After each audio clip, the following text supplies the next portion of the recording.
Hey guys, it's Kenny here from the FantasyFanatics.com and the Fantasy Golf Degenerates, bringing you my cash game cornerstones for this week's FedEx St. Jude Classic. Before we get into this week, let's recap last week's Memorial Tourney.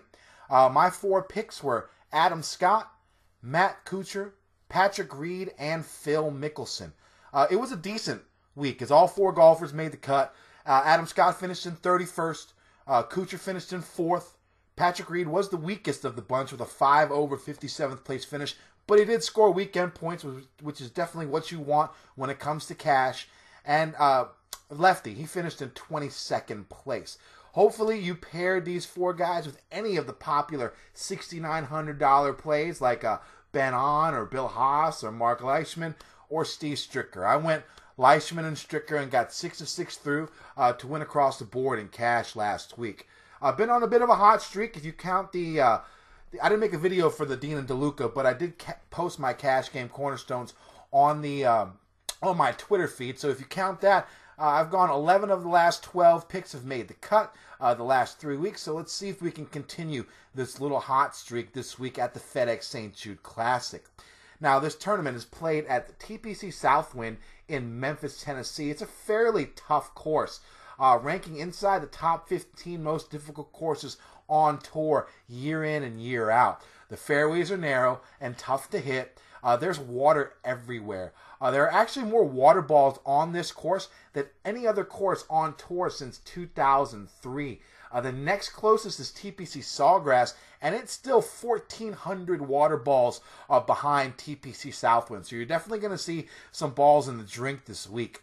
The rough isn't too thick here, but there are trees and fairway bunkers to deal with off the tee as well.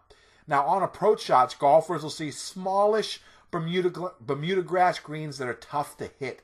They'll also have a bit of undulation and are usually firm and quick with a Stimpmeter rating of around 12. Now, there was a ton of rain in Memphis on Tuesday, so the course could play a bit longer and softer than usual, but I've heard that they have some of the best drainage systems on tour, probably because of the constant summer rains the course gets due to its overall high humidity during the summer months.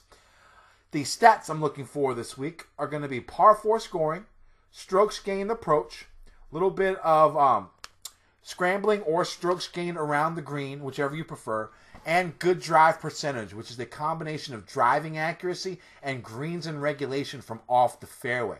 Now, on the FantasyFanatics.com cheat sheet, I'll be weighing key stats at 45%, current form at 35%, and course history at 20%. Now, let's get on to this week's picks. My first pick, it's going to be Francesco Molinari at $10,500. Molinari's been having an extremely successful season so far with 9 top 25s and 11 starts worldwide. And just recently, he has 3 top 10s in his last 6 events played. And 2 of those top 10s have come his last 2 times playing, which includes a 6th place finish at the Players. He also had a top 5 finish at Wentworth at the BMW Championship, which is basically, a European Tour major. So he's been playing very, very well in tough courses recently. In his last 3 PGA Tour events played, he's gained nearly 17 strokes on the field with his approaches. And he is the second-ranked golfer on the PGA Tour in driving accuracy so far this year. The fairways are tough to hit here at TPC Southwind, and the greens are tough to hit as well. Both come in at under about 58% success rate, either hitting the greens or hitting the fairways. With Molinari's blend of accuracy off the tee and stellar iron play, this course seems tailor-made for him to succeed at. If he gains strokes putting on the field this week, I actually think he can win. Now, that's a tough task since he's not the best putter on tour. But even if he loses strokes to the field on the greens, I still think with his superb iron game and his accuracy off the tee that he could still top 25. My next pick, it's going to be Phil Mickelson at $10,200. I'm going back to Phil again this week, even with the $2,500 price bump, which makes sense because this is a very, very weak field. Now, it might seem strange to actually have two 10K guys in your cash lineup, but I really don't like the cash options in the 8 to 9K range at all. So because of this, I'm taking a slight stars and scrubs approach to my cash lineup this week. Now, I'm not going to go too scrubby. I'll probably only have one golfer in the 6K range, but I really like the Phil Molinari stack up top in cash. You know, Lefty has been lighting it up with his irons recently, as he's gained almost 20 strokes on the field with his approaches in his last 4 tournaments played. He actually gained a whopping 8.14 strokes on the field with his approaches just last week at the Memorial. He loves this course, as we can see by his 3 top 3 finishes here in the last 4 years. And if he really isn't playing the U.S. Open next week and he's going to go see his daughter's graduation, there is absolutely no worry of him just fine-tuning his game for the major next week.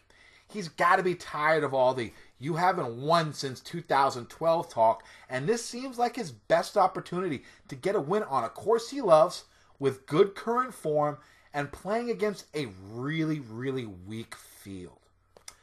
My third cash game cornerstone pick this week is going to be Ian Poulter at $7,600. Now, the last time I had Poulter as one of my cash game cornerstones, he missed the cut at the Valero. Brad Messersmith, my co-host on Fantasy Golf, the Journalist Pod, gave me a whole bunch of crap about it. But I'm going back to the well. I'm not letting that bias and the fact that I actually dislike the guy dissuade me from using him this week. Now that he's got the monkey off his back about securing his tour card for the rest of the season, it looks like he's been playing a little bit better. He's made his last 2 cuts on the PGA Tour since the news broke that he secured his card after a point system error, and he also made the cut at Wentworth on the Euro Tour a couple of weeks ago.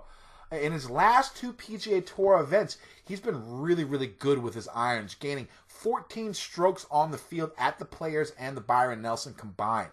He's also gained almost 8 strokes on the field around the greens in those 2 same events. He's made his last 2 cuts at TPC Southwind with a 6th place finish here his last time out. So I'm going back to Ian Poulter this week. My final cash game cornerstone pick, it's going to be Peter Uihlein at $7,200. There is some worry that he could be tired after playing a grueling 36-hole U.S. Open qualifier on Monday, then coming back Tuesday morning to make the U.S. Open, to actually qualify for the U.S. Open during a playoff. Now, I know he's qualified, and I know some people worry about that narrative where, you know, he's qualified for the major. He's not going to take it easy this week, the possible withdrawal. I'm actually not too worried about that with him because he is a young golfer, plenty of energy in his early 20s, and, you know, he stated that his goal recently is to earn his PGA Tour card after playing the majority of his career, early career in Europe, just like Brooks Koepka did. Now, this is the type of weak field event where he has the opportunity to get more playing time on the PGA Tour with a high finish, and I think he knows this. You know, he's a very, very talented golfer. He's made all 12 of his cuts this calendar year in Europe and on the PGA Tour with 6 top 25s and 4 top 10s. He's a long hitter who putts well, has above average scrambling skills, and makes a good amount of birdies. He's actually 21st in scoring average on the Euro Tour so far this year. Now, he's finished in the top 25 in all 3 of his PGA Tour starts this year, and the last time he played a super weak field event was at the Puerto Rico Open, and he finished in 5th. The talent is there for this youngster, and I could see a top 10 finish from him this week. So, let's go ahead and recap my 4 cash game cornerstones for this week's FedEx St. Jude's Classic. They're going to be Francesco Molinari at $10,500, Phil Mickelson at $10,200, Ian Poulter at $7,600, and Peter Uihlein at $7,200. If you use these 4 golfers in your cash lineup this week, it'll leave you $14,500. So technically, even with 2 10K golfers, you still don't have to roster anyone in the 6K range. Now, that's it for this week. Make sure you check out all the features the FantasyFanatics.com has to offer. And make sure you check me out on the Pat Mayo, our U.S. Open Super Show later this week. Good luck, and let's win some money.